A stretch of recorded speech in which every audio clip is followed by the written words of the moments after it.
Si no fuera porque vamos por orden alfabético, nuestro próximo académico seguramente debería haber sido el primero, Fernando. Bueno, parte de su familia lo imaginaba abogado o diplomático como su padre, Honorio.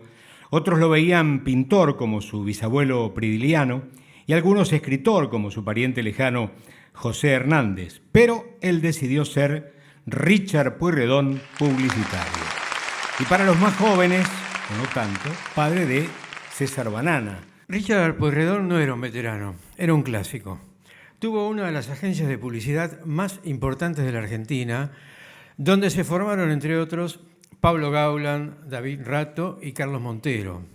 Trabajó para los clientes más destacados de su época, fue 2 veces presidente de la Asociación Argentina de Agencias, socio fundador del Instituto Verificador de Circulaciones, presidente de Canal 13 y hasta embajador argentino en Canadá. De su actividad política queda una historia que lo pinta de cuerpo entero, Fernando. Yo se las voy a contar. Se cuenta que en épocas de Alfonsín, Richard había sido nombrado director de ceremonial y protocolo, y en un viaje a Japón, del que él también participaba, don Raúl estaba muy empecinado en colocar 3 millones de toneladas de trigo que habían quedado en los silos por incumplimiento de la entonces Unión Soviética. Ni lerdo ni perezoso, Richard se mandó: eso, déjalo por mi cuenta. Alfonsín frunció el ceño, ya que el que hablaba era su director de ceremonial, no su ministro de Economía, pero Pueyrredón sabía lo que decía. Richard había estudiado en una escuela de Washington y por aquellos años los únicos alumnos extranjeros eran él y la hija del embajador japonés.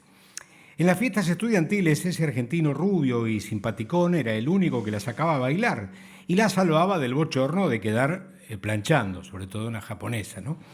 Lo que tampoco era un sacrificio tan grande. La chica era culta, inteligente y, según Richard, la más divertida de la clase. El asunto es que, volviendo al momento del viaje, Alfonsín le había advertido a su comitiva que para cumplir con su objetivo, él debía ir solo al encuentro con el emperador Hirohito. Pero vaya sorpresa. El día de la cita, Richard también estaba allí. Y vaya sorpresa mayor. La venta de los 3 millones de toneladas de granos se había concretado en un periquete. ¿Qué había pasado? Bueno, terminados sus estudios, tanto Richard como su amiga japonesa habían vuelto a sus respectivos países, pero seguían cruzando cartas. Y en una de esas cartas, Richard se había enterado de que su amiga se había enamorado. Bueno, evidentemente los rasgos orientales de la muchacha, que resultaban poco atractivos para los jóvenes de la alta sociedad americana, resultaban muy atractivos para sus connacionales, ya que su pretendiente era nada más ni nada menos que el hermano del emperador Hirohito, el segundo en la línea sucesoria, quien en poco tiempo le propuso matrimonio y la convirtió en la princesa Chichibu.